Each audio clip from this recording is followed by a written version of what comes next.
Good evening, councillors, Mr CEO, staff, and welcome to the October meeting of Corangamite Shire Council. And I'd also like to acknowledge anyone who may be joining us online. Can I begin the meeting with the prayer, please? We ask for guidance and blessing on this council. May the true needs and well-being of our communities be our concern. Help us who serve as leaders to remember that all our decisions are made in the best interest of the people, culture and the environment of the Corangamite Shire. Amen. Acknowledgement of country. We acknowledge the traditional custodians of the land around Corangamite Shire, the Eastern Maar and Wadawurrung people. We pay our respects to all Aboriginal elders and peoples past and present. Mr CEO, is there any apologies? I don't believe so. No. Thank you. And declarations of conflict of interest? Madam Mayor, we've got two declarations of conflict of interest, obviously one from yourself and one from Councillor Beard in relation to item 10.9, which are the facility design grants. Thank you, Mr Mason. And before we do start our agenda proper, I'd like to acknowledge the sudden passing of Mrs Alma McDonald of Cobden last week. In 1989, Alma, along with Jocelyn Anderson, became the first female councillors elected to the Heytesbury Shire. Alma also went on to become the Shire President at the time of amalgamation with Hampden Shire and the town of Camperdown in 1994. Always passionate about her community, Alma again nominated for council, this time being elected to Corangamite Shire in 1996 until she retired in 1999. Alma was the Corangamite Shire Citizen of the Year in 2005 in recognition of her dedication and community service. I pass on my condolences to Alistair, Craig, Ellen and their families. I'd now like to ask if Council would like to move a condolence motion, please. Councillor Beard. Do I have a seconder? Councillor Vogels? Councillor Beard. Through you, Madam Mayor, I'd like to propose a condolence motion which reads that Council recognise the passing of Mrs Alma McDonald, former councillor and Shire President with the Heytesbury Shire and councillor with Corangamite Shire, and have it recorded in the minutes in recognition of her service to the community and representation of the people of the Corangamite Shire. Thank you, Councillor Beard, and Councillor Vogels has already seconded that, so I'll ask you to speak to your motion, please. Thank you, Madam Mayor. And just in addition to the lovely words that our Mayor just spoke to, being a Cobden community member myself, Alma has always been, I'd like to say, an idol of mine, and she was a bit of a, she paved the way for not only women councillors, but obviously her role in that leadership space was incredible. And if it wasn't for someone like her, I don't think a lot of us would be sitting here in a local content the way that we get to. So she certainly paved the way for many of us, and I've heard a lot of people speak on this, not only in the street but over the years, around the significant contribution that Alma has made in her time when she's been on council. She was certainly a treasured member of the Cobden and district community, and I say district because her service in volunteering wasn't just to Cobden. She had multiple hats that Alma wore, and she always did it so selfishly, so selflessly, and so passionate whenever she committed to something. And as I said, most of it was volunteering.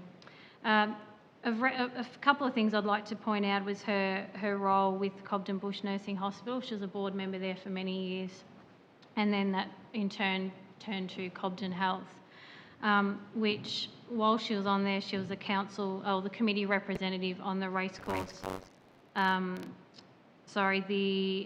Aerodrome committee, which she represented on behalf of Cobden Health and before that the Bush Nursing Hospital. So, and she was there at the inception of when the airstrip was built out at Cobden. So safe to say Alma had a fair bit to contribute in the early days into how we get to have such an incredible asset out there at Cobden that we get to enjoy now. Alma was also a part of the racecourse development plan, so that precinct, the racecourse precinct, which council have a lot to do with now, and multiple user groups are part of that. So she was one of the inaugural people on that committee as well. Surprisingly, 66 years, and I'm looking at Ms Love, 66 years on the Cobden. She was a representative on the Cobden Swimming Pool Committee of Management, and the tiered seating area is in Alma's honour at the Cobden Swimming Pool, so we're always going to have recognition there, which is wonderful for our community.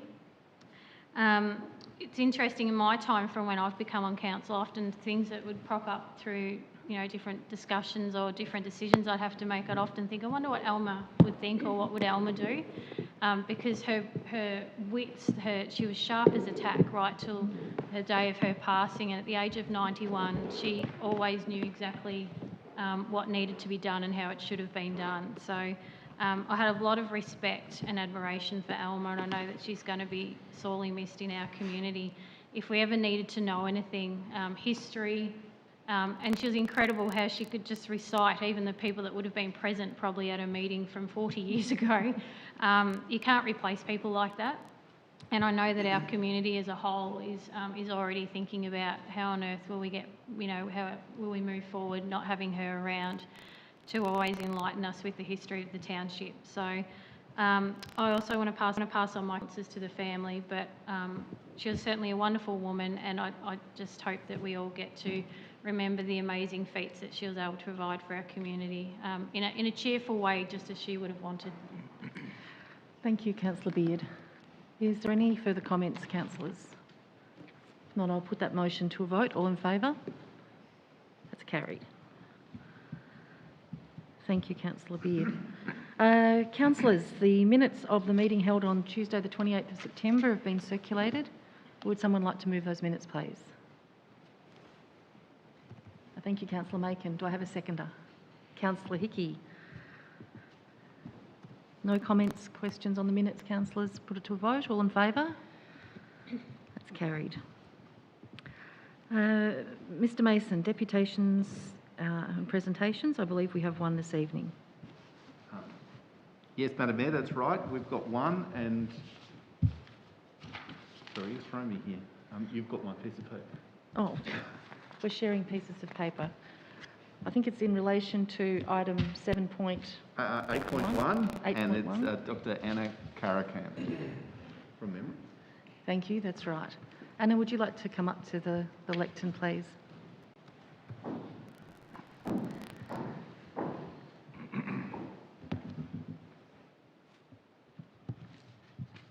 evening, Madam Mayor, Corangamite Shire councillors and CEO Mason.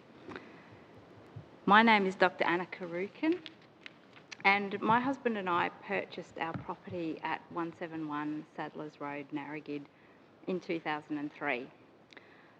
I have a doctorate in botany and am a specialist landscape ecologist and conservation practitioner.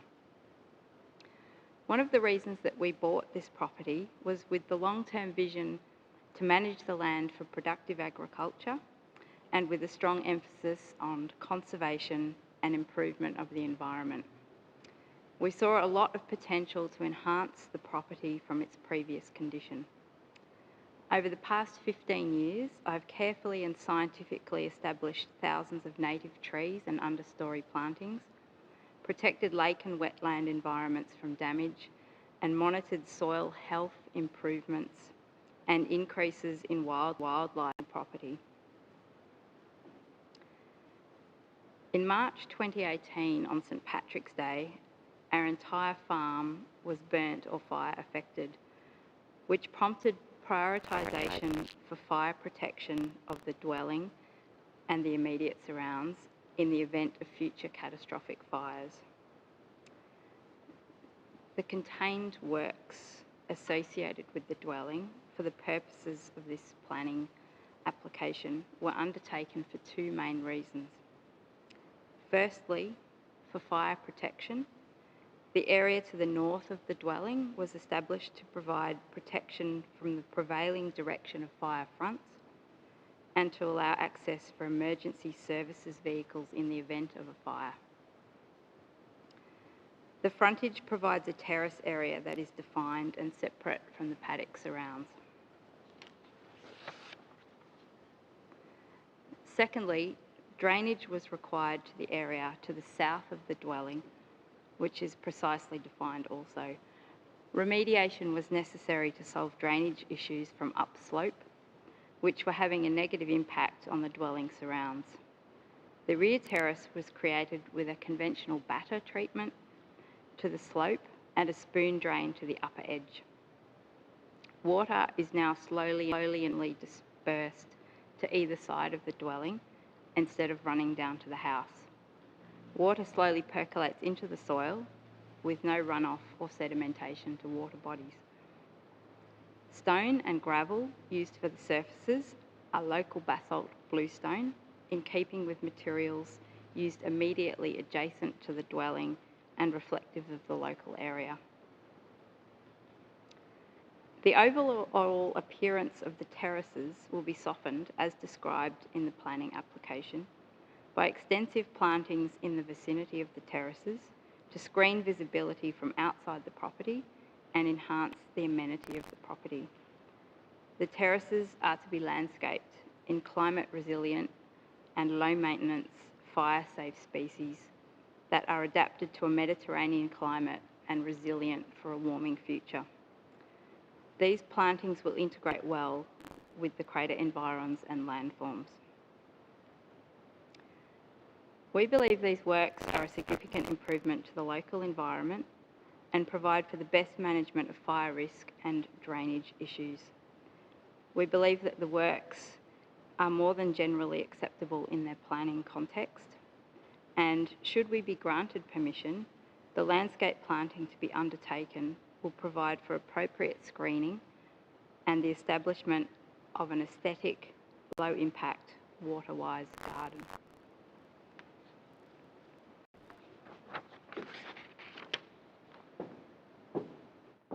Thank you, Anna. Councillors, we will now move to planning permit application PP 2021-106, works associated with an existing dwelling, landscaping and drainage works at 171 Sadlers Road, Narrogid. Mr Moyne, can you introduce this item, please? Thank you, Madam Mayor, and through you I present Council with this report for planning permit application PP 2021-106. The application seeks retrospective planning approval for landscaping and drainage works which have already been undertaken at the property. These works are associated with an existing dwelling within the Lake Noatak volcanic crater. Works undertaken involve excavation of the site behind the existing dwelling to its south and placement of surplus fill to the north, with additional material brought to the site to create a defined area around the dwelling for landscaping, drainage management and bushfire mitigation. Further landscaping is proposed to include plantings south of the dwelling to provide for further screening. The dwelling exists following planning approval in 1999 and its construction commencing in 2004. The dwelling's construction preceded Amendment C8 to the Corangamite Planning Scheme in July 2004, which among other things applied planning overlay controls to protect the landscape character and natural environment around Lake Noatak and Lake Bullen-Merri. Notice of the planning application has been given and Council has received 2 objections which raise issues regarding failure to follow due process, scale and extent of works, visual impact, planning policy and controls, and devaluation. Issues raised in the objections have been reviewed and addressed as part of the planning assessment.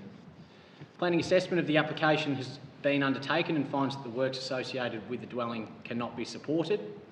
The scale and nature of the works within Lake Noatak crater are inconsistent with the strategic direction and policy framework of the Corangamite Planning Scheme and do not provide an acceptable response to the landscape character objectives of the significant landscape overlay. This is not a desirable situation in dealing with a planning application retrospectively. The key message is that before any works being undertaken, particularly within the lake's volcanic environment, landowners are encouraged to speak to Council first. Whilst works ancillary to the dwelling for landscaping and property management are reasonable, the application fails to demonstrate that the scale of works undertaken within the significant landscape are appropriate. The recommendation is provided before you. Thank you, Mr Moyne. Councillors, there's a recommendation there. Someone like to move the recommendation? Councillor Hickey, do I have a seconder? Councillor Vogels. Councillor Hickey, would you like to speak to the motion, please? Yeah, thank you, Mayor. Yes, I need to support the notice of decision to refuse to grant a permit for the works that have been done on 171 Sadlers Road, Narrogid. The scale of the works, whilst I accept the stated purpose of the works, the result is significant and it is not in accordance with the correct planning requirements. The works are inconsistent with the character objectives set out in the significant landscape overlay 1 on the Lake Notuck and Lake Bullameri precinct. The scale of the works and the cut and the materials used are highly visible and are not really fitting with the usual visual amenity of the area. So it's therefore that I need to move this recommendation. Thank you, Councillor Hickey. Councillor Vogels, would you like to speak to the motion? Thank you, through you, Madam Mayor. This does not fit in the plan and policy framework or the municipal planning strategy. Although the works are very thoughtful, and in any other situation would be brilliantly done. It sits in a RZ2 zone with an SLO1 overlay and an ESO1 overlay. And it's just in the wrong spot. Hopefully you can work with council to rectify this to an acceptable situation without ridiculous amendments to the works, but that's up to different people than me. But at this stage I'm happy to support the officer's recommendation. Thank you. Thank you, Councillor Vogels. Councillors, is there other comments? Yes, Councillor Beard, thank you. Through you, Madam Mayor. Yeah, it's disappointing that the application has come to us in a retrospective process.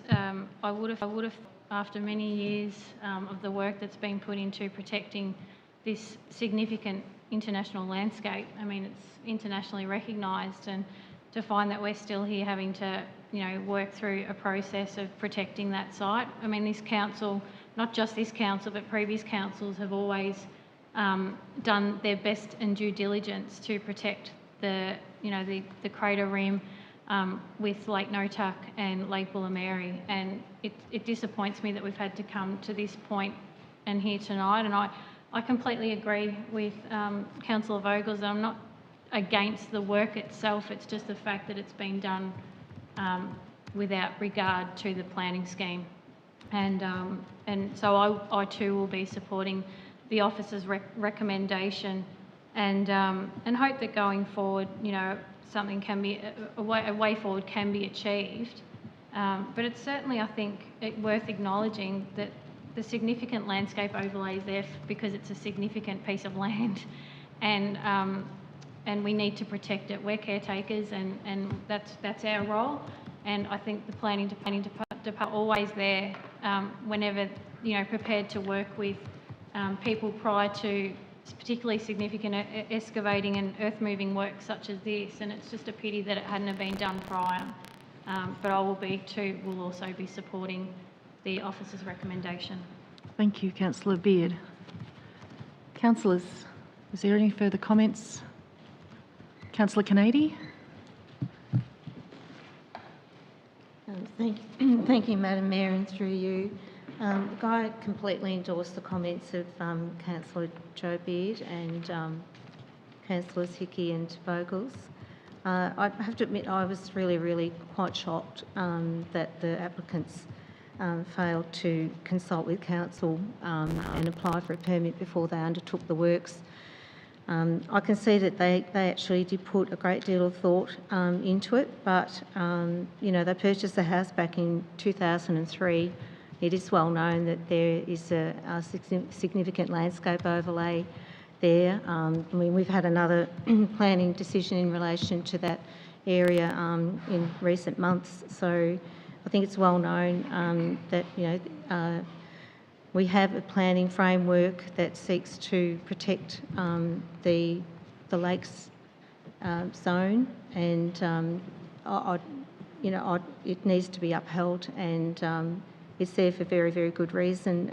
So I certainly support the recommendation that's before us.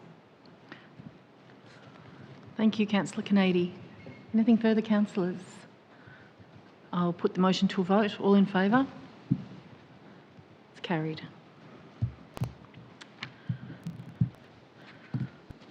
Okay. Item 10.1 is the annual report 2020-2021, and under the new Local Government Act, this is a report prepared and delivered by myself. So in preparing this report, I was astounded with what had been achieved during 2021 in the midst of a worldwide pandemic. There's been a by-election and a full council election which saw the retirement of councillors Leslie Brown, Helen Durant and Simon Illingworth, and the election of councillors Macon, Vogels, Hickey and Cole, and the re-election of councillors Beard, Canady and myself. I'd like to pass on my thanks for the efforts of the retiring councillors. I was honoured to be elected Mayor with Councillor Beard as my deputy in November. The new council immediately went into a steep learning curve with induction, preparation of the council plan and budget discussions. The sound financial situation has meant that during the year we were able to react quickly to the pandemic. A $4.8 million recovery package, which included $2.3 million from state government, was put together. This included 43 additional staff being employed for short-term projects, business and community support. There was a 0% rate increase and fee waivers for permits and entry fees. $150,000 was provided to community groups. The introduction of the new Local Government Act has seen the development of a number of additional plans, policies and strategies. One of these was the formation of the Council Vision, which was prepared by 33 community members independent of Council, and it was pleasing that many of the issues raised in the Community Vision aligned with Council's Council Plan. In addition to dealing with COVID, there were lockdowns, office and service closures, working from home, and for many homeschooling duties as well. However, throughout the year, our works and services and community care teams have continued in the workplace and done an amazing job. In fact, all staff have responded brilliantly. There have been many highlights. The $6 million grant from state government for the Port Campbell Town Centre project, $4.5 million again from state government for the long-awaited 12 Apostles Rail Trail, which is currently under construction. Upgrades completed in Cobden and Simpson Kinders, a new skate park at Cobden and Skipton Kinders, Skipton Skate Park, and the rehabilitation, resheeting and resealing of our road network, just to name a few. There's always a few downers, and this year was no exception.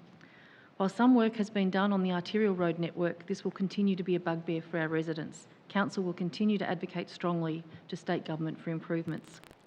It was disappointing that Warrnambool City and Corangamite Shire have exited from the Corangamite Regional Library Corporation after 54 years.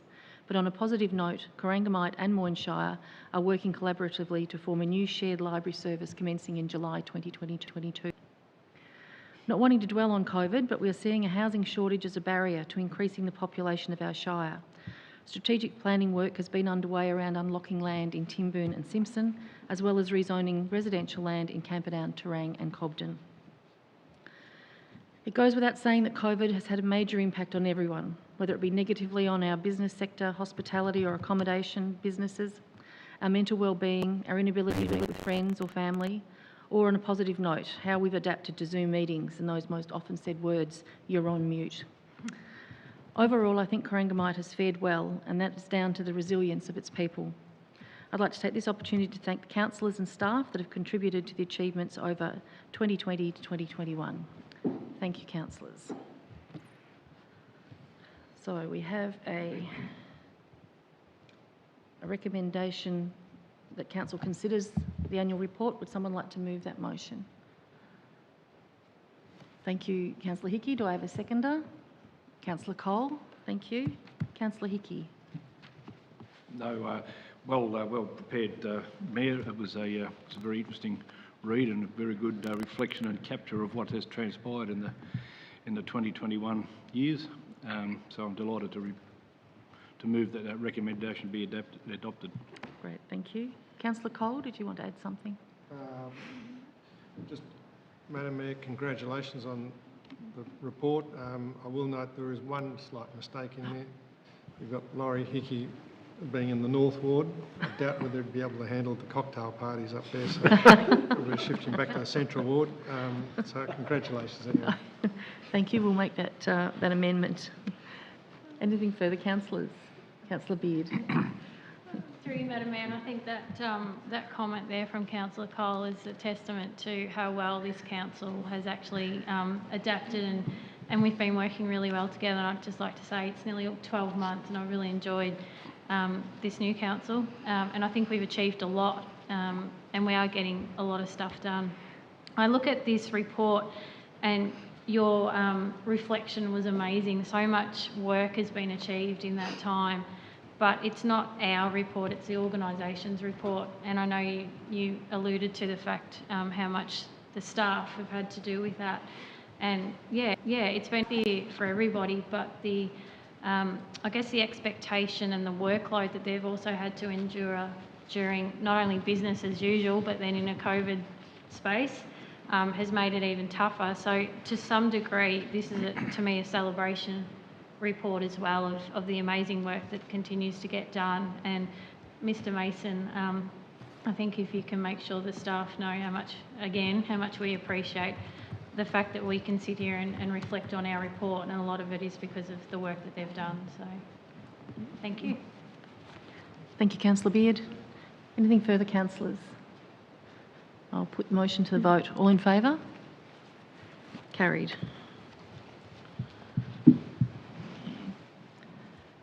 Item 9.2 is the financial plan for 2021-2031, which is a new plan as a result of the new Local Government Act. So, Mr Ray, I'll ask you to introduce this item, please. Mayor, thank you. And through you, councillors, this report recommends that Council adopts the Financial Plan 2021-2031 in accordance with the Local Government Act. It's a new requirement under the Act, and the plan is for a 10-year period and incorporates a range of assumptions and projections and articulates Council's financial objectives over that same period. The plan, by its nature, is a forecasting document, and it aims to quantify and inform Council's decision-making and priority setting. The plan provides strategic guidance to the organisation to ensure Council's financial objectives are reflected appropriately within its operation, and also ensures the organisation remains financially sustainable into the future. The plan has been developed over a 6-month period, and consultation has occurred in accordance with the Local Government Act's requirement. And Mayor, it's recommended that Council adopts the Financial Plan 2021 to 2031. Thank you. Thank you, Mr Ray. Councillors, there's a recommendation that Council adopts the financial plan, the 10-year financial plan. Would someone like to move that? Councillor Kennedy. Do I have a seconder? Councillor Vogels. Thank you. Councillor Kennedy. Thank you, Madam Mayor, and through you. Thank you, Mr Ray, for that presentation. Yes, Council certainly has an important responsibility to maintain a strong financial position, and this financial plan, as explained, is a requirement of the LGA 2020 and is prepared with the use of specific legislative requirements and financial objectives. It is a forecasting document which provides a guiding tool that helps to create a picture of Council's long-term financial stability and monitor the gap between future revenues and expenditure. It doesn't commit us to any specific actions, but provides a backdrop and strategic guidance to Council decisions, policy and planning. Council has a good history for sound financial management, and I want to note that October 2017, the Finance Department and Leadership Group has completed a great deal of work in drafting various interactions of financial plans to develop a reliable basis on which to build our future financial plans. Community input has been invited for this plan, and councillors have been briefed and asked to consider elements including rate revenue and capital revenue renewal. The conservative approach, which has served us well, is applied in considering future revenues and expenditure forecasts. A great deal of effort has gone into this plan, and I think it's been very well done. So I support the recommendation to adopt. Thank you, Councillor Kennedy. Councillor Vogels. Thank you, Madam Mayor. Thank you, Councillor Kennedy. I'll just follow on a little bit, probably overlap some stuff. Firstly, I'd like to thank David Ray and his team for this report and keeping us in a good financial position. Although the 10-year financial plan is a new government requirement, Council has been doing this anyway. The plan forecasts a strong financial position over the next 10 years, ensuring we can continue to provide a wide range of community services at the high standard that we expect, while also meaning we can maintain and renew our existing assets. The plan reflects our position as a council to operate within our means and remain fiscally sound and allow us to weather any reasonable economic headwinds. It's also worth noting that not raising the rates last financial year has ongoing implications, but coming from a strong and sound financial position, we can still achieve what's needed to meet our expectations. I'm happy to support the officer's recommendation to adopt a 10-year plan, because we're all like a man with a plan. Thank you, Councillor Vogels. Councillors, does anybody else have any comment to make on the 10-year financial plan? I'll put that to the vote. All in favour? It's carried. Item 10.3 is the finance report for September up to September 2021. Thank you, Mr. Ray. Mayor, thank you. And through you, councillors, the report notes the financial position of the organisation as at 30 September 2021. Again, it's a requirement under the Act that council receive quarterly financial reports. The report also seeks approval to the 21-22 budget that have resulted from a quarterly review of operations. Council's financial performance year to date is on target, with a small favourable variance of around $360,000 compared to budget. And the main contributors to that better than forecast position is discussed in the report. The report is also seeking approval of budget changes, which will have a adverse impact on council's cash position to the detriment of around $790,000. And a significant component of that is associated with the unplanned replacement of an asset. Mayor, it's recommended that you receive the report and approve the forecast adjustments to the budget. Thank you. Thank you, Mr. Ray. Councillors, recommendation there to receive the report and approve the adjustments. Someone like to move that? Thanks, Councillor Hickey. Do I have a seconder? Thanks, Councillor Kennedy. Councillor Hickey. Thank you, Mayor, and again, congratulations to the team in the Finance Department who are keeping a very close eye on the variances here.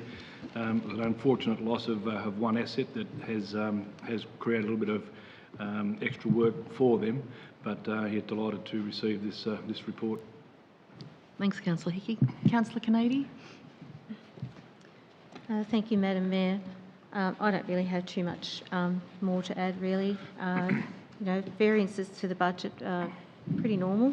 The thing is that, the finance team have got their eye on it. They know what's happening. What the variances are coming from. So we know we've got grants paid ahead of schedule. That's one thing that's altered our budget for this quarter. Capital projects running ahead of schedule. But really the most important thing is that our financial performance for 2021-22 remains on track, even with the very expensive unplanned replacement of the Barupa Bridge. So I'm very happy to support the recommendation too. Thank you. Thank you, Councillor Kennedy. Councillors, any further comment? Which will vote. All in favour? Carried. Item 10.4 is the Camperdown Theatre Royal Complex Master Plan. Ms Lindley.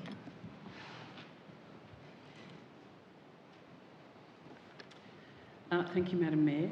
The purpose of this report is for Council to consider and adopt a 10-year master plan for the Camperdown Theatre Royal Complex. Officers have been working with community, user groups and consultants, the Public Realm Lab, over the past 10 months to develop a 10-year master plan for the redevelopment of the Camperdown Theatre Royal Complex. The master plan outlines the steps required to be taken in the short, medium and long term to develop the Camperdown Library and Theatre Royal Complex to offer a community, innovation and social hub. Following a briefing with councillors in July, the draft master plan was provided to the community for feedback. This feedback has been considered in the development of the final plan, which is proposed for adoption by Council. It should be noted that the master plan is the very start of a process, and further work in terms of business case preparation, full design, advocacy, and then of course seeking external funding all form part of the next steps for officers to undertake should the master plan be adopted. Thank you, Madam Mayor. Thank you, Ms Lindley, and it's certainly a very exciting plan and very ambitious. So, as you say, there's no guarantees where this is going to go, but we'll continue to work through processes. Councillors, recommendation to adopt the Camperdown Theatre Royal Master Plan. Would anyone like to move it? Thank you, Councillor Macon. Do I have a seconder? Councillor Hickey? Councillor Macon. Thank you, and through you, Madam Mayor. This master plan outlines the steps required to take in the short, medium and long term to develop the Camperdown Library and Theatre Royal Complex to offer community, innovation and social hub. Currently, there exists a need for an indoor space to be made available to the community for remote working, conducting meetings or training sessions and housing flexible community gatherings. And as we have all experienced in the last 2 years, personally myself as well, we know what it's like doing Zoom meetings at home and trying to keep the rest of the household quiet. We are moving into the age of more working from home and therefore needing the spaces that are rentable by the hour or the day to accommodate these. As part of the development of the master plan, extensive community consultation and research has been completed, which has had the overwhelming support of the community for the library and an innovative hub to be redeveloped. We know libraries are important spaces for the community, and with this master plan, the library will be getting a bigger and better space, so this can only be great for the community. It is important to note that the master plan outlines recommendations and opportunities to guide the future development of the space. The master plan is not a feasibility study or a business case. I look forward to seeing what could be achieved in this space and what comes up in the next few stages. Thank you, Madam Mayor. Thank you, Councillor Macon. Councillor Hickey, did you have a comment? Thanks, Mayor. Not much to say that as having been a user of this facility for a number of years, over the time from the stage to the dance floor to the basketball court to the squash court to the office space to everything around here, I feel that this is an area that's very dear to me. It is a very ambitious plan. It is a draft plan. It is dependent on funding, but let's aim high and see what we can make of this place as an innovation hub that we can all be very proud of and be able to use it to its fullest extent. Absolutely, I think it's a great venue and an underutilised resource. Yeah. Councillors, is there anything further? Councillor Canady. Thank you, Madam Mayor, and through you. I'd just like to add that I think this master plan is the basis for a really fantastic opportunity in Corangamite. You know, this is a lovely heritage building. It's screaming out for redevelopment. It's just full of potential as a community and regional hub, and is really just waiting to be properly utilised. So I really love this plan for what it's proposing. You know, with a staged reorganisation and upgrading of all the spaces, providing a sweeping range of usage options for the community, agriculture and other industry, arts and culture, business and innovators. I just think it's just got so much potential, and I'm very proud that we've got this plan, that it's been completed. You know, we understand that it's going to be staged and we need a feasibility study and a business case, but it's a great start, and I hope we can follow. Thank you. Thanks, Councillor Canady. Anything further, councillors? I'll put it to a vote. All in favour? Carried. Item 10.5 is the Cobden Aerodrome Master Plan. Ms Love, can you introduce this item, please? Thank you. Through you, Madam Mayor, councillors, this report seeks your adoption of the Cobden Aerodrome Master Plan and seeks consent to progress planning scheme amendment. The Cobden Aerodrome Master Plan has been developed to guide the long-term use and development of the facility and to ensure adequate protection for the aerodrome and its operations in the future. The Cobden Aerodrome Master Plan was developed with a focus on current operations, engagement with stakeholders, a comparison with other airports and a SWOT analysis, along with consideration of a vision and the future development and operational opportunities. Importantly, the Master Plan identifies ways in which the aerodrome activities can be protected or safeguarded, either by certifying with CASA as Code 1 day-only operations, or by integrating the master plan and OLS into the planning scheme to provide strategic and strengthened protection in planning decision-making. The master plan outlines recommendations and opportunities to guide the future development of the facility in phases, including Phase 1 aerodrome certification and safeguarding for day operations, terminal precinct or joint use facility, northern hangar precinct development for small hangar lease sites, and night operations. Now, these are not necessarily to be completed in succession, but can be achieved as funding becomes available. The improved facilities will support connectivity and attract additional traffic. With improved facilities, corporate and business flights could increase if the aerodrome is marketed and advertised. It is important to note that the development of the master plan does not infer funding for infrastructure development, or the implementation of the master plan is assured. It's expected that grant funding will be required to be able to fund the development, and any council contributions towards construction would be considered capital in nature and come through council's annual budget development processes. The master plan has been endorsed by the Cobden Aerodrome Community Asset Committee for council adoption, and the next steps proposed are for the master plan and OLS to be incorporated into the Corangamite planning scheme, and that the upcoming Cobden plan is an opportunity to do this. The recommendation is before you. Thank you, Ms Love. Councillors, the recommendation there to adopt the master plan. Thank you, Councillor Beard. Do I have a seconder? Councillor Kennedy. Councillor Beard. Thank you, and through you, Madam Mayor. Being the councillor representative on this, on the Aerodrome Community Asset Committee, I'm rapt that I can sit here and be able to move the recommendation to adopt this master plan. It's pretty important, not only for this facility, but also the community and the broader community, if I can say that too, of Corangamite. It is the only community, it's only Shire-owned aerodrome in Corangamite, and as good as it is at the moment, it can be even better.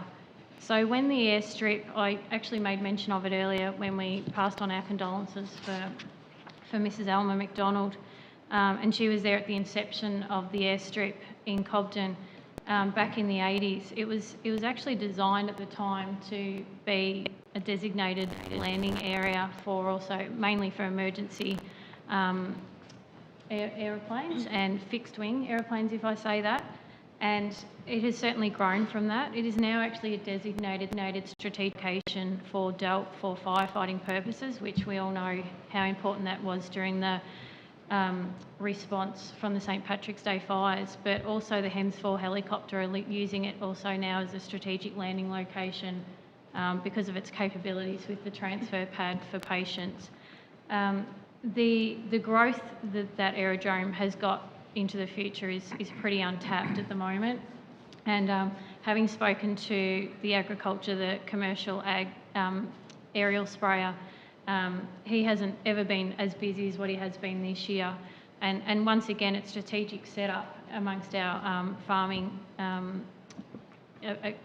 farming properties here in Corangamite, that it services so many farmers who would never normally be able to get onto their paddocks during winter.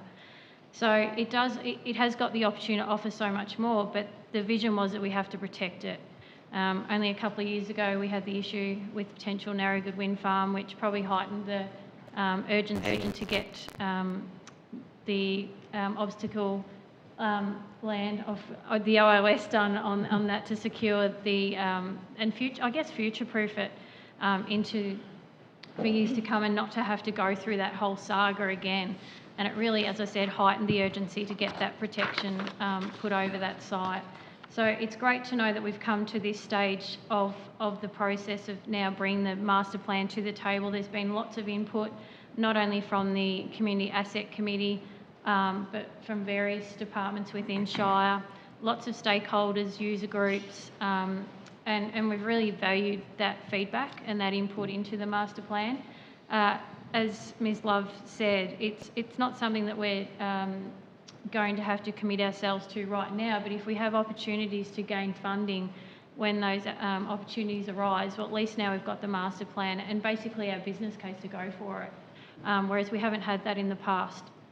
So a really exciting time for not only the community, but I think it is for council to really get behind this much loved and an asset that we really do need and get the benefit from. So I think as it stands too, Ms Love, we're only classified as I've got to write down what it was, an aircraft landing area, but to get to CASA regulation is to code 1 day only. This is the way we have to go about it to get the full recognition of what that truly deserves. So, as I said, excited to get it to this point and happy to move that recommendation. Thank you, Councillor Beard. Councillor Kennedy, did you have something further to add? I'm not sure what I can add after Councillor Beard has covered everything just so broadly and eloquently. But I actually think that this is probably our most important decision tonight because the Cobden Aerodrome is a really incredibly valuable asset in the Corangamite Shire and beyond, really. We've relied on it so heavily for our safety and protection for business, agriculture and tourism. There's quite a lot of regular users there already. We've used it in fire emergencies, aerial agricultural services, which are increasing. So I think we do need to do everything we can to protect this asset and be prepared for the future. Because it's only with improved facilities and amenities that we will surely get growth and increased demand. We have a responsibility to ensure that the Cobden Aerodrome has the required certifications and that it has the capability to expand its purpose. And, we need to be sure that the future operational airspace is protected. And so it's very important that we have the correct planning controls in place. So I certainly have no issue with supporting this recommendation tonight. Thank you, Councillor Kennedy. Councillors, any further comments? No, we'll put that to the vote. All those in favour? That's carried. Item 9.6 is the Recreation Reserve Master Plans. Ms Love, thank you. Through you, Madam Mayor. Council has facilitated the development and preparation of master plans for the active recreation reserves in the Shire to assess and plan for the development of the reserves to meet future needs. The plans are identified as a project in both the Great South Coast AFL Cricket and Netball Strategy and Council's 2016-2026 Recreation and Open Space Strategy. The plans have considered participation, best practice, fit for purpose and sustainable infrastructure to meet the long-term needs of users in our community.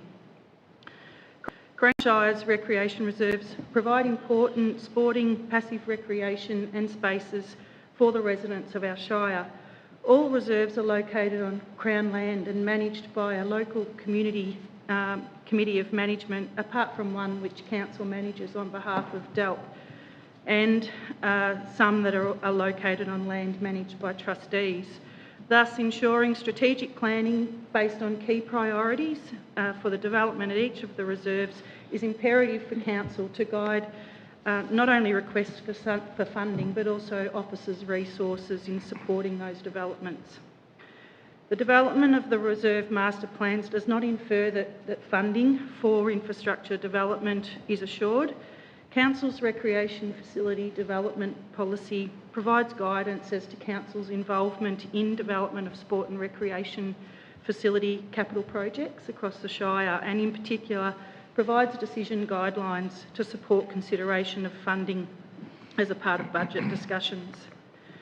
The plans have been developed with robust consultation with each of the committees of management of the reserves and the sporting club users.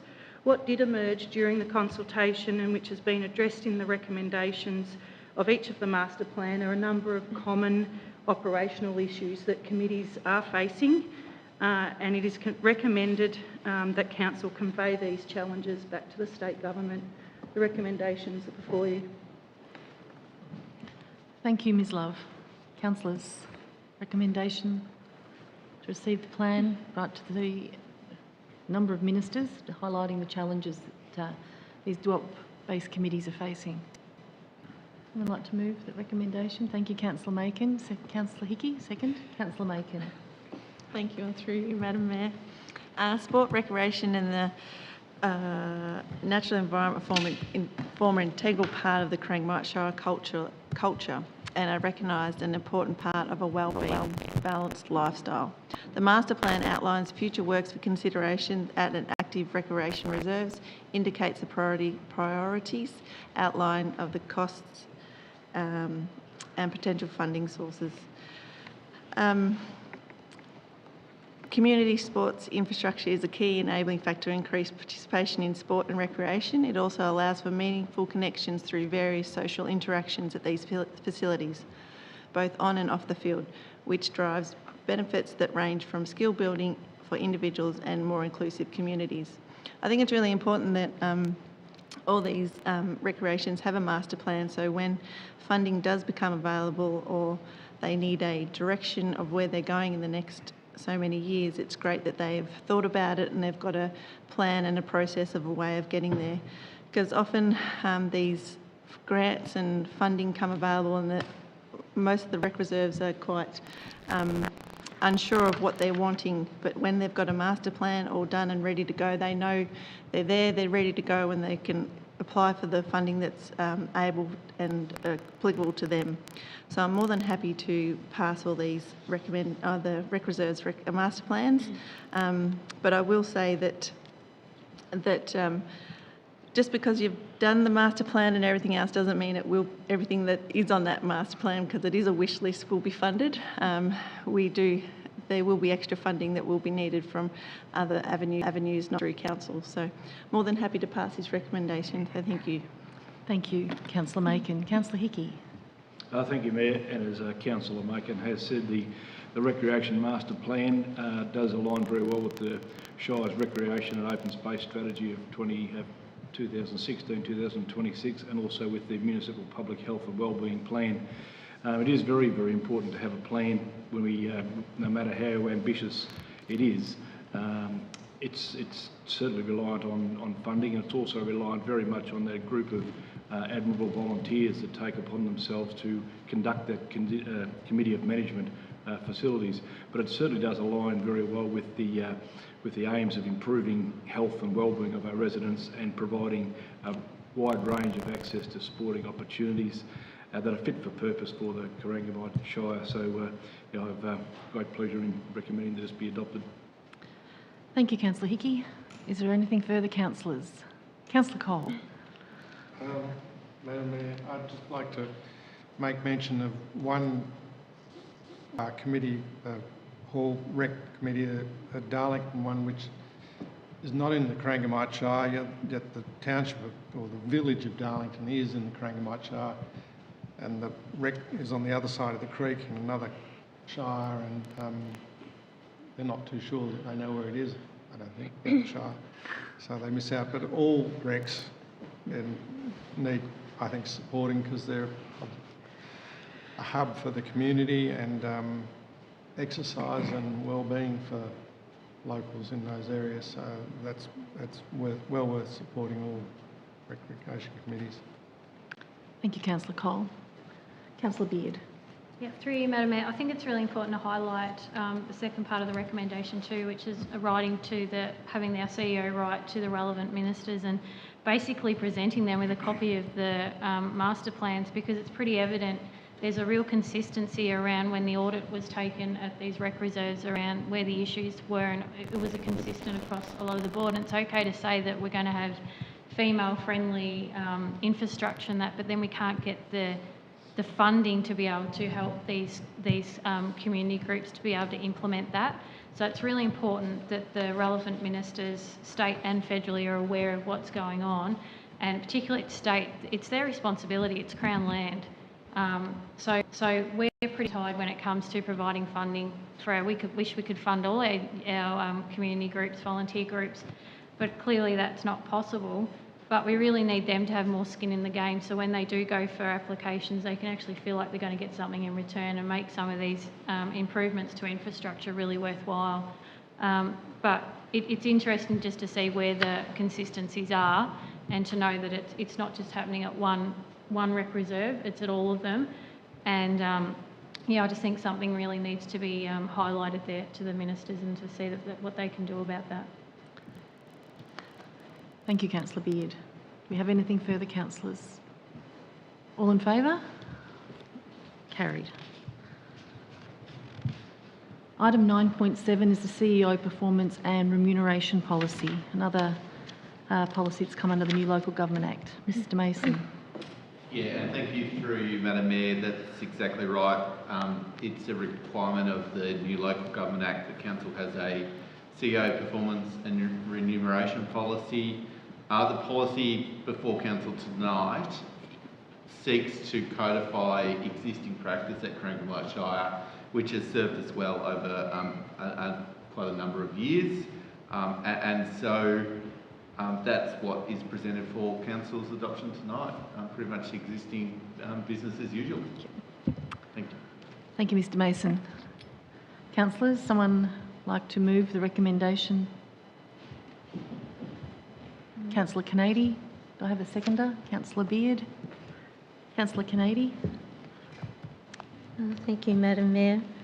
As Mr Mason says, this is a requirement of the Local Government Act 2020, and really it's formalising a practice that we've been undertaking for the past 10 years or thereabouts. So, you know, I've read the policy. I'm very satisfied with the content of it, so I support the motion. Thank you. Thank you, Councillor Canady. Councillor Beard. Nothing further. Nothing further? There's nothing further, councillors. All in favour? Carried. Item 9.8 is the light vehicle fleet policy and procedures. Ms Love. Thank you, Madam Mayor, and through you, the light vehicle fleet policy and procedures have been reviewed to ensure that the management and operation of council's fleet can be flexible with the dynamic market and continue to be managed in a manner which minimises procurement, operational maintenance costs, while also providing safety for our staff to undertake council business. The light vehicle fleet policy guides the efficient and effective procurement and management and use of our fleet. As a part of the review, there has been an increase to staff contributions for entitled use, as well as a review of the vehicle replacement list to align with state government fleet list and ensure council is not disadvantaged by vehicle availability.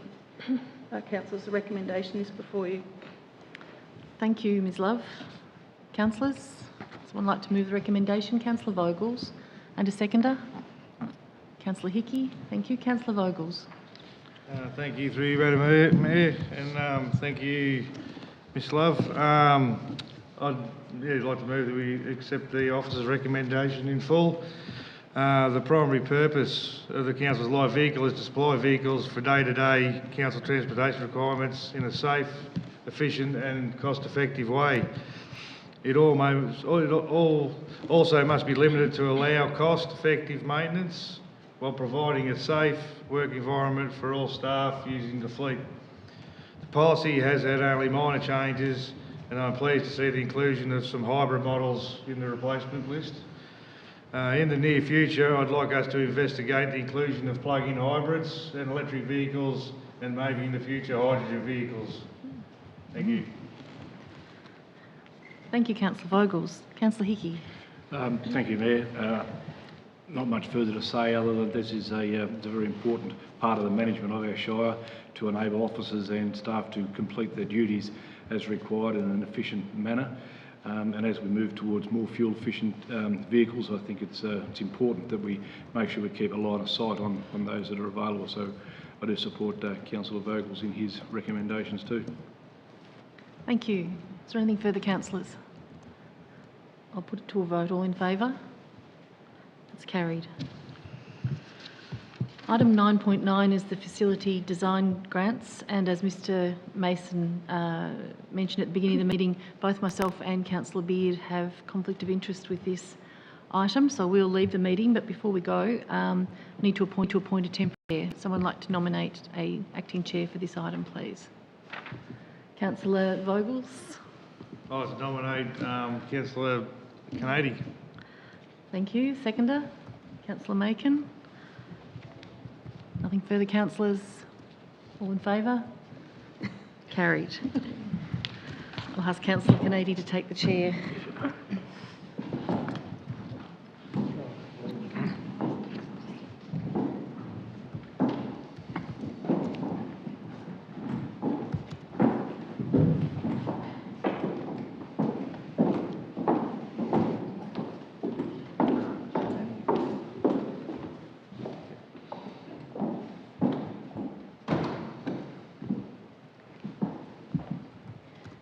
Thank you, councillors. So we'll get this mask off.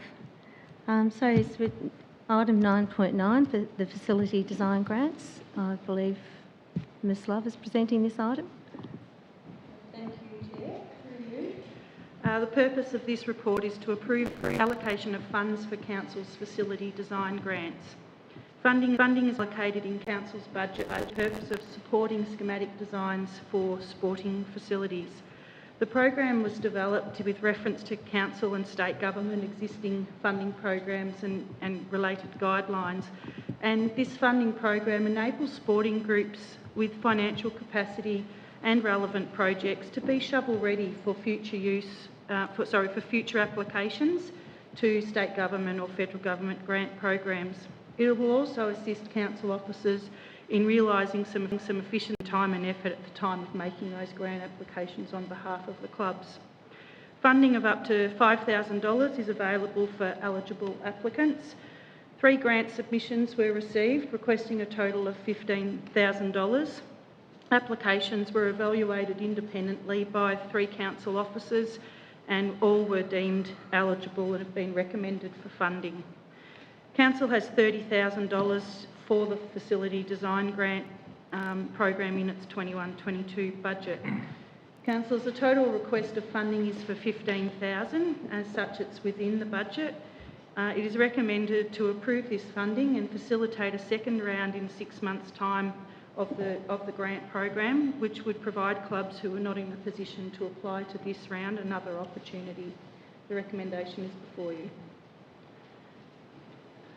Thank you, Ms Love. Councillors, would anyone to move the motion, please? Thank you. And a seconder? Thank you, Mr Hickey. Councillor Hickey.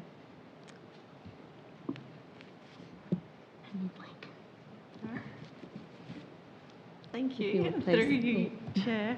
Thank you. The purpose of the program is to provide one-off financial assistance to organisation to fund design for redevelopment of existing facilities or for new facilities where communities conduct, organise and participate in sport and recreation. 2 of the 3 proposed projects are making sure that access and inclusion is improved by upgrading the toilets, showers and making sure people of all abilities can be included with these sports. Also, with the last couple of years being very interrupted, we do need to do everything we can to support our communities to move on from COVID and get their residents improving their health and wellbeing.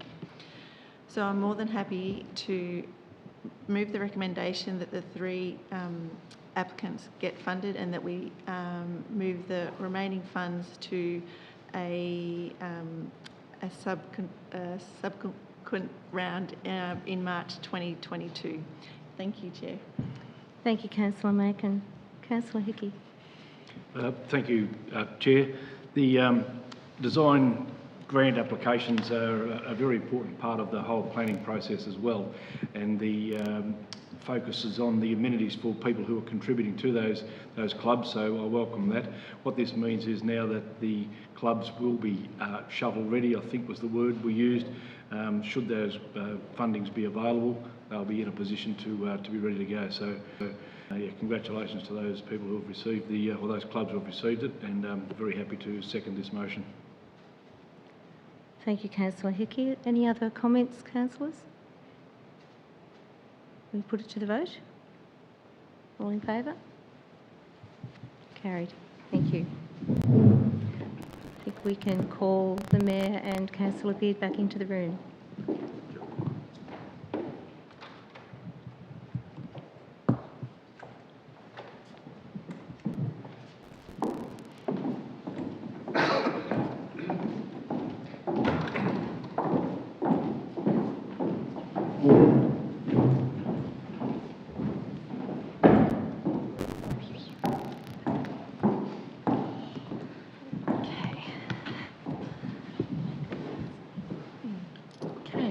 Thank you, Councillor Kennedy.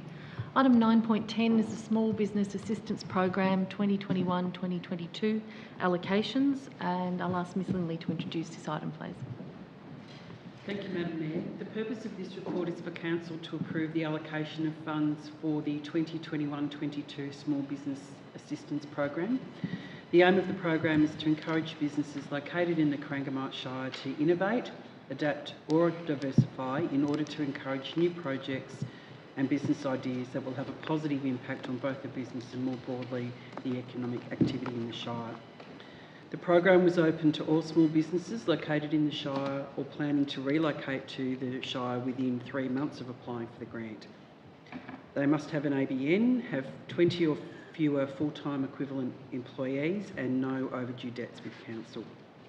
Following the application period, 43 applications to the program were received requesting in excess of $150,000. The funding requested exceeded the budget allocation of $80,000. Following an assessment of the applications, 27 applicants have been recommended for funding using a combination of the council funding allocation for the program, 2020-21 carry forward money and council funds as a one-off allocation due to the ongoing impact of COVID-19 on our small businesses. 16 businesses have not been recommended for funding due to budget limitations, or they were unsuccessful due to not meeting the requirements of the program outlined in the policy. Thank you, Madam Mayor. Thank you, Ms Lindley. This is certainly a very popular program with a number of people who've applied to it, and unfortunately we can't fund them all. Councillors, there is a recommendation there on page 109 and 110. Someone like that, please. Councillor Macon. Do I have a seconder? Councillor Hickey. Councillor Macon. Thank you, and through you, Madam Mayor. The aim of the Small Business Assistance Program is to encourage businesses, both new and existing, located in the Corangamite Shire, to innovate, adapt and diversify in order to encourage new project and business ideas and have a positive impact on both businesses and more broadly the Shire. Following the application period, there were 43 businesses apply, but unfortunately this exceeded the budget of $80,000. There was such a great diversity and quality of the application that this made it very hard and difficult for the team to decide who and who did not qualify for the funding. Following the assessment, 27 of those applications have been recommended for funding, and I'm pleased to note that they come from the whole range of the Shire, from the north to the south. So I'm very encouraged by the businesses that have applied for the funding, and lots of little start-up businesses, which is great for the area as well, improving their online content and everything else. So I'm very pleased and happy to support the recommendation that these businesses get funded. Thank you, Madam Mayor. Thank you, Councillor Macon. Councillor Hickey. Thank you, Mayor. Yes, one of the good news stories, isn't it, when you distribute money like this? It would have been wonderful to fund everybody who put in an application, but of course that would be very poor budgetary discipline. So we wouldn't want to be seen to be doing that. So it'll be a great phone call to those who have received the funding in the next few days. But I'd also like to think that those who were ineligible or who missed out be given a second opportunity, or perhaps tailor their application so that they could perhaps be in a better position or be placed in a better position to be able to be recipients of this money. But yeah, very, very happy to second this motion. Thank you, Councillor Hickey. Councillors, further comments? Questions? Councillor Kennedy. Thank you, Madam Mayor. I just wanted to make the point that there is an extra allocation of $15,320 here, just so that we could include some extra applications. So this is to be seen as a one-off. As Councillor Hickey pointed out, we do need to be careful with our budget. So this has been funded from carry forwards and some additional council contribution. So I just wanted to make that point. I'm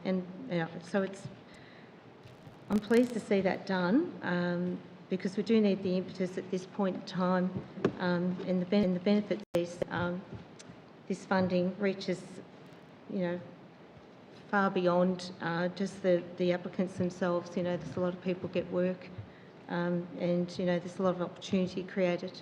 So I'm pleased to support this recommendation as well, but I just wanted to make that point. Thank you. Yep, a good point made. Thank you, Councillor Kennedy. There's nothing further, councillors. We'll vote on it. All those in favour? It's carried. Item 9.11 is the Cobden Aerodrome Community Asset Committee for 2021-2022. Ms Love? Thank you. Through you, Madam Mayor. The Cobden Aerodrome Community Asset Committee manages the Cobden Aerodrome on behalf of Council as delegated under the Local Government Act 2020. This year has been a big year for the committee with the development of the master plan, pursuing renaming of the road to the airstrip and continuing use of the facility by emergency services, to name a few. The annual general meeting of the committee was held earlier this month and a committee has been recommended for appointment. 2 community positions were declared vacant and nominations were received from the current members, which was accepted by the committee. Therefore, there are no changes to the committee membership. The recommendation is before you. Thank you, Ms Love. Someone like to move the recommendation? Thank you, Councillor Beard. Do I have a seconder? Councillor Macon. Beard. Through you, Madam Mayor, I think it was a given that I was going to be speaking to this one. I'd just like to thank this committee particularly, who are so dedicated and very passionate about the Cobden Aerodrome. It's been evident, especially over the last few years, for various reasons, but obviously their input into the master plan was well acknowledged that they have a lot of commitment and, as I said, dedication and the passion to see this be the best possible asset it can be. So we've got the return. We see the return of Philip Robertson and Peter Rowan, who I want to thank for obviously taking on those roles again and returning back on the committee. We have actually got a vacant position for a community member, which I'd love to see filled, not only just to have so we don't have any empty spots, but just to bring another voice to the table. And it'd be great if we had someone with a diverse background. It really does help the dynamics of the committee when you've got all positions filled. I'd like to thank Duncan Morris, who's once again taken on the role as the chairperson. I don't know if he was actually wanting to do that, but anyway, went in certainly unopposed, and we're very grateful for him taking on that role of leadership again, as well as the role of Warren Ponting, who's taken on that vice role. So thank you to both of those guys for leading this committee. It is going to be a lot of work still to be achieved in the year coming with the implementation of the master plan wherever we can, and obviously the strategic work that needs to be done around the planning for the protection of that site.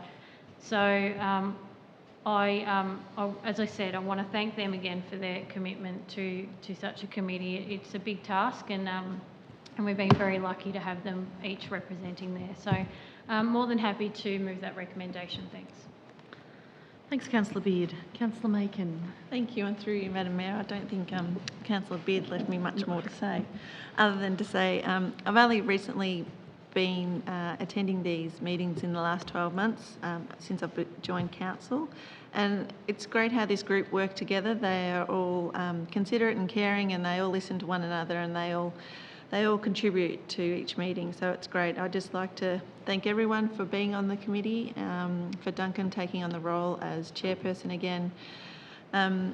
And I do notice that a few of the members are due to finish up at the end of next year, so we'll have to work on them to make sure they go back on the committee or we find someone to replace them. So, but no, thank you, and through you, Madam Mayor, I'm more than happy to support this recommendation. Thank you, Councillor Macon. Councillors, nothing further? Sorry. Oh, Sorry, Councillor Beard. Madam Mayor. Having another go. This was an oversight on my behalf before, so my apologies. But I want to thank our Director, Dr. Brooke Love, who has filled in the shoes as we haven't had a Manager of Works being able to attend meetings. And she really was thrown in the deep end and has been incredible to work with on this committee. And I think each of the committee members would echo my thoughts that we've been very grateful for your input, Brooke, and your expertise. I think you're an absolute whiz and expert now when it comes to all things aviation.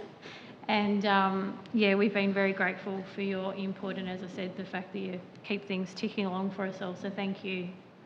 Fantastic effort, Ms Love. I'm sure you'll be looking forward to stepping back from that role. Nothing further, councillors. Put this to the vote. All in favour? Carried. Item 9.12 is Asset Committee membership. Ms Love. Thank you, and through you, Madam Mayor, can I firstly just thank very much Councillor Beard for her words. This report, councillors, is to seek appointment of nominated members for each of the Cobden, Simpson, Terang, Halls, Lake Tulliarook Reserve and the Port Campbell Public Purpose Reserve and Timboon Sporting Centre, all of which are delegated community asset committees to manage and operate those facilities on behalf of council under the Local Government Act. It has certainly been a challenging term for the committees navigating through the pandemic and the changing restrictions. They've been impacted by cancelled meetings and cancelled events and cancelled operations, closed facilities. So it certainly has been a challenge for them. There has been some changes to the committee membership with the proposed committees, although each reflecting interest and passion from enthusiastic community residents.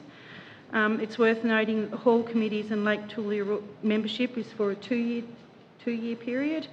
This provides consistency, continuity and maintains depth within the committee as new members join biennially. The recommendation is before you. Thank you, Ms Love, and there's certainly a number of volunteers there, and I'd like to just acknowledge volunteers that have been serving for quite a long time who have stepped down. They do an amazing job, and it's, you know, quite often the same people keep continually putting their hands up and taking on those roles. So there is a recommendation there, councillors, to endorse those committees of management. Someone like to move those? Thank you, Councillor Canady. Do I have a seconder? Councillor Cole. Councillor Canady. Thank you, Madam Mayor. I support this recommendation wholeheartedly. It can be hard to attract volunteers for these roles, and I'm really sincerely grateful for the service that these committee members make to their communities. It's really highly valued. They're giving very real support, and they're providing all of us,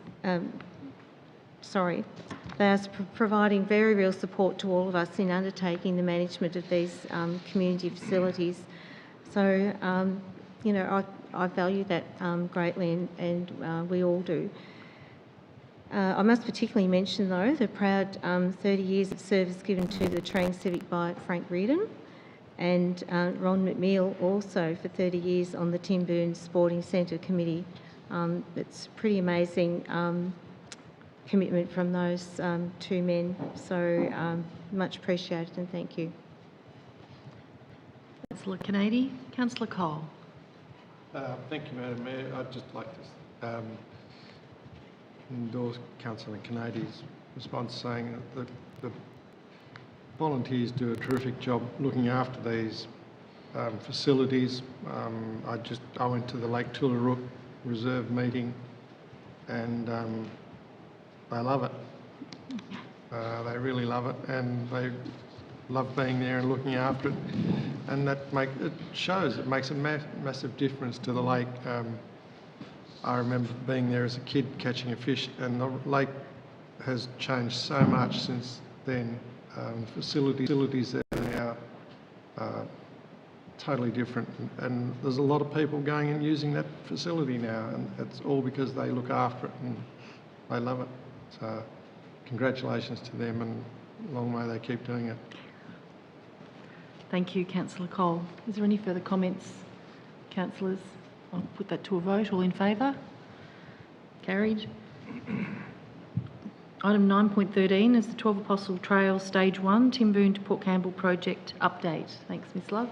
Thank you, Madam Mayor. Through you, councillors, this report is for information only to provide an update on a key priority project for council for the past 5 years, and has one which has been in planning for 14 years.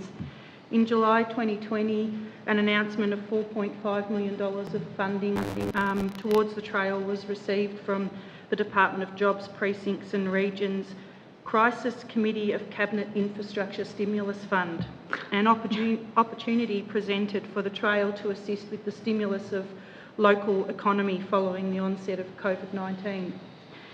So the trail was packaged into separate and small lengths of trail to enable construction to commence where possible by local contractors, and whilst permit approvals and detailed design was finalised for other sections. 4 of the 6 packages have been awarded, 1 section completed, 3 sections are at building stage, having been tendered and under construction. These sections are currently waiting for ground conditions to dry and wet weather conditions to subside, and it is proposed to tender the remaining 2 sections next month. The project is tracking on budget but has incurred some delays. This is largely due to delays in permit approvals for native vegetation removal on sections of trail along North-South Road, Timboon-Peterborough Road, Glerham's Road, and wet weather impeding trail construction on Curdyvale-Port Campbell Road, as well as finalising the detailed design and approvals for the section of trail into Port Campbell and through the Port Campbell National Park. It's now expected the trail will be delivered in mid to late 2022. The trail provides a vital link for the local community and businesses in Port Campbell and Timboon and visitors to the region. It unlocks the capacity to access the coast from the train station here in Camperdown by using the existing Camperdown-Timboon rail trail and our extension. It unlocks the opportunity for cycling product development in our region, and really presents us with a unique point of difference for a trail in this region. The trail will stimulate investment in local economies, encourage business development and services aligned with the trail and trail users. In fact, we're already seeing emerging businesses in Timboon and Port Campbell establishing around the uses of the trail, such as e-bikes, and we anticipate further business along the Link Trail. Really is an exciting project. I can't say it's finished yet, but it's certainly in progress. Thank you. This report is for your information. Thank you, Ms Love. Certainly a very comprehensive report and very exciting times, absolutely. Someone like to move motion to receive the report? Thank you, Councillor Vogels. Do I have a seconder? Councillor Macon. Councillor Vogels. Thank you, through you, Madam Mayor. Happy to receive the report. Thank you very much, Ms Love. It's exciting to see the stage 1 of the Port Campbell Trail will be back to full speed ahead with the weather finding up at last. It will be an important connection to existing trails and future trails out to the 12 Apostles and Princetown. Upon completion, this will play an important role in our visitor economy, and it will benefit our existing tourism businesses, as well as attracting new innovative industries into our shire. I can also thank Brooke and her team for their dedication and devotion to keeping this project rolling through the many challenges that have been thrown their way. So I would like to accept the officer's recommendation and accept the update. And I was pretty keen to go for a ride when it's finished on my electric, I've got an e-bike to ride all the way down when it was finished, and someone stole it. So I haven't got an e-bike anymore. So, well, I might have to actually use physical power to get down there. or I might buy an Evo because I'm getting a bit old. Thank you, Madam Mayor. I'm just keeping my mask off as long as I can. Thank you, Councillor Vogels. And by the sound of it, I think it's okay to pedal down, but you might need the e-bike to get back up again to Timboon. Councillor Meakin, did you have some comments? Yes, if I may. Please. Thank you, and through you, Madam Mayor. It's in its entirety, the 12 Apostles Trail will connect the 5 townships between the rail service in Camperdown to the coastline of the 12 Apostles and Princetown, with over 70 kilometres of safe walking and cycling track. Gosh, I can't wait. Will position the connecting towns of Timboon, Port Campbell and Princetown as potential overnight stops. This boosting the economy of all those towns. As well as boosting Victoria's appeal, it is in a toughening marketplace. The extended trail will deliver an accessible, active, low environmental impact holiday alternative, whilst providing a marketing and promotional opportunity to position Corangamite Shire as the cycling capital of the southwest Victoria. Even though the project has been delayed due to unforeseen circumstances, I still am looking forward to this project being finished. The 12 Apostles Trail project has been a council priority for more than 8 years and has been highlighted through the Port Campbell Township community plans and through a 2013 detailed design study, where it was discussed with key stakeholders and landowners. As I mentioned already tonight, as we start recovering from the past 2 years where tourism really has taken a battering, having this prized trail in our shire will make it more appealing for those visitors to come back to us and stay with us and see what great gems we also have within our shire. Can I also thank Miss Love and her team for keeping this project ticking along through all the difficult times and challenges we've had. And I personally, and so my children can't either, wait for this project to be finished later in the next year when we can ride safely down to the coast and enjoy a beach and then ride home again. So thank you, Ms Love, for the update, and thank you, Madam Mayor. Thank you, Councillor Meakin. Further comments, councillors? No, we'll put this motion to the vote. All in favour? Carried. Item 914 is contract 2022010, the construction of Lake Bullamero ramp in waterworks. Ms Love. Thank you. Through you, Madam Mayor, Council has been approached by Better Boating Victoria and the South Beach Committee of Management to assist in the delivery of the boat ramp at Lake Bullamero. Funding for the ramp and associated works have been provided by Better Boating Victoria. So the purpose of this report is to recommend the award of the contract for the construction of the boat ramp in waterworks. Council has facilitated a competitive tender process to recruit a suitably qualified and experienced contractor to complete the supply and installation of all of the works. Council received 4 submissions from reputable contractors, 2 of whom have extensive experience in marine projects. An evaluation was undertaken by council officers and an independent consultant in 3 stages: a primary evaluation of submissions, an evaluation following a request for additional information, and shortlisting and interviews.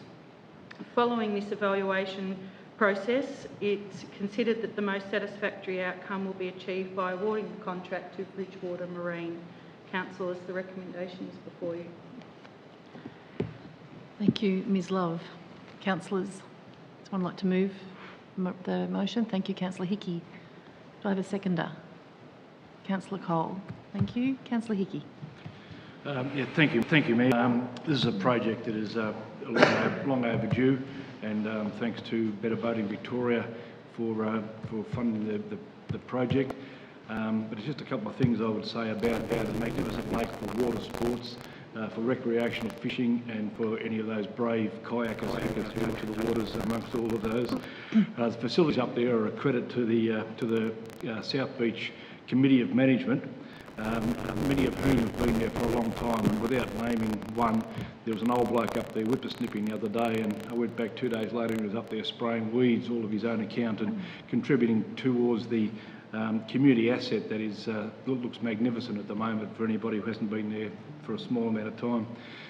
The boat ramp will certainly help contribute towards the council plan 21 to 25, with economic development coming to town as people become more able to use the boat because of the upgraded ramp, and also to for the rest of our community to be able to enjoy the health and welfare in a very, very safe manner now. So delighted to see this project go ahead and look forward to the completion of this project. Thanks, Councillor Hickey. Councillor Cole. Thank you, Madam Mayor. I think this project's well worth taking care of. It's a great project. Lake Bullamerri is one of the gems in the crown, jewels in the crown of the Shire.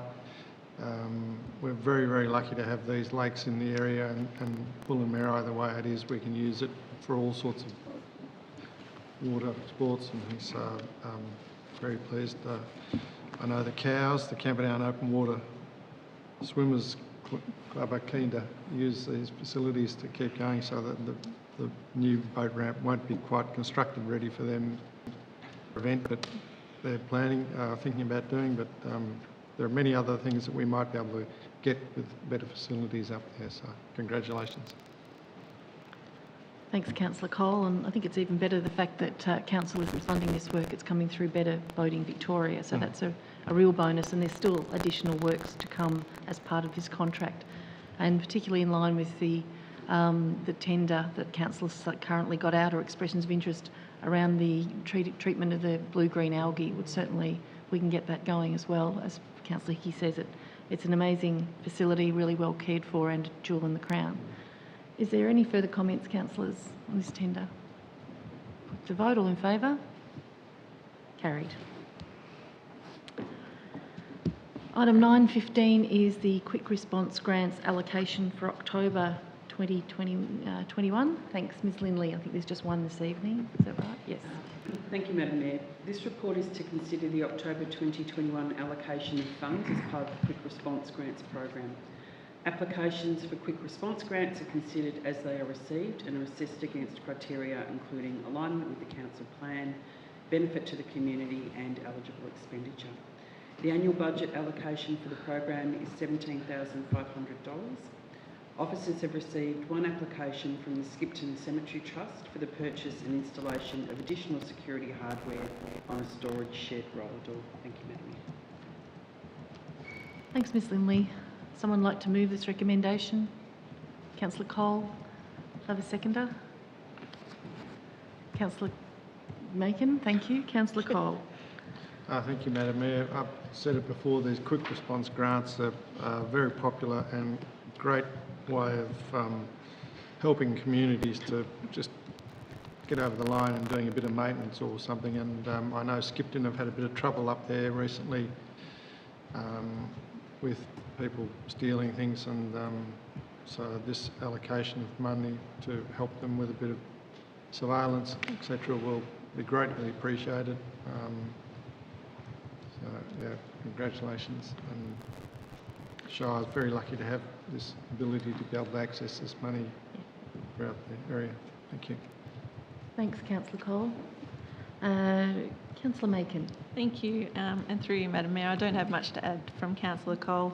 I would just encourage everyone to think about what they are needing within their groups and put in an application, because Councillor Vogels and I are sitting on a nice little bank at the moment, so I encourage all my groups in my shire, in my ward, to get along and put a fund in, because use the money or lose the money, as they say. Thank you. Thanks, Councillor Macon. Take a vote on that, councillors. All in favour? Carried. Councillors, is there any other business? Item 10. Councillor Beard, I think you wanted to raise. Yes, and this is very last minute, and I think that last agenda item was what made me think of this, but it's pretty sad when we're having to get a cemetery trust who are volunteers who maintain the last resting place for many of our community members, having to put in a quick response grant to help with their security. So it's really disappointing to know that there was that incident that occurred at the Coptin Cemetery. I think it was just a reminder for me that currently what's happening in Cobden is someone's out there stealing the street trees that have recently been planted, as well as some of the new plantings in the streetscape. and also a private business had some of their beautiful succulents that were quite rare, were also stolen from out the front of the business.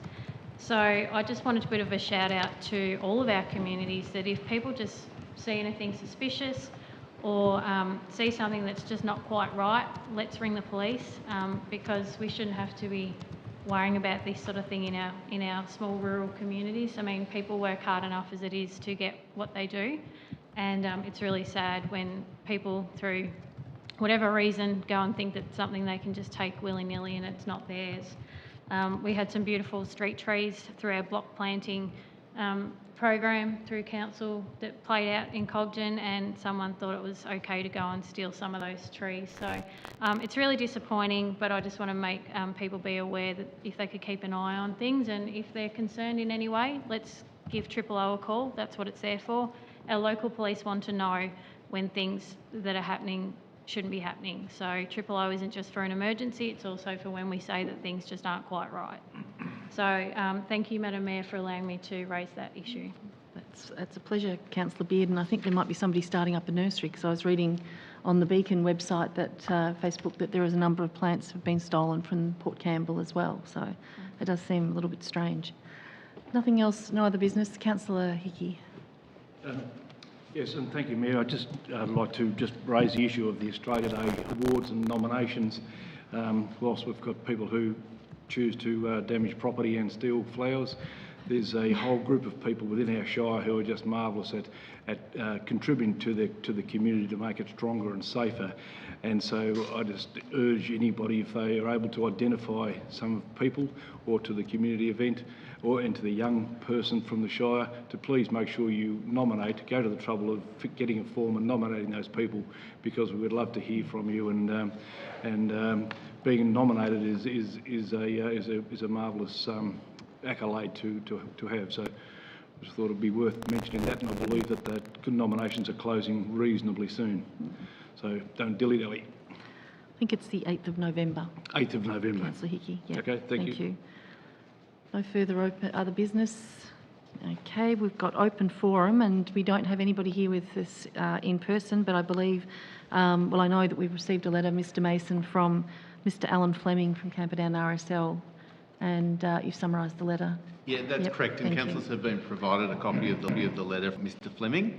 So Mr Fleming has written to us reminding council and the community that 2021 is the 100th RSL Poppy Appeal, and that the funds raised through the Poppy Appeal provide vital services to veterans. Camperdown RSL is conducting a Poppy Appeal throughout Camperdown, Cobden, Simpson and Timboon from Thursday, October the 28th, with assistance from Lions Club, volunteers, schools and participating businesses. Members of the public are also invited to the Remembrance Day services to be conducted at the War Memorial, Soldiers Memorial in Camperdown on Thursday the 11th of November, commencing at 10:30. 1 minute silence to be obviously observed at 11 o'clock. So just a reminder also from Alan that anyone attending the Remembrance Day ceremony will need to comply with current public health guidelines. So a very important issue. Thank you. Thank you, Mr Mason. So that concludes our meeting this evening. Thank you to those that have been following us on the live stream, and thank you to councillors and staff for your contributions this evening. Good night.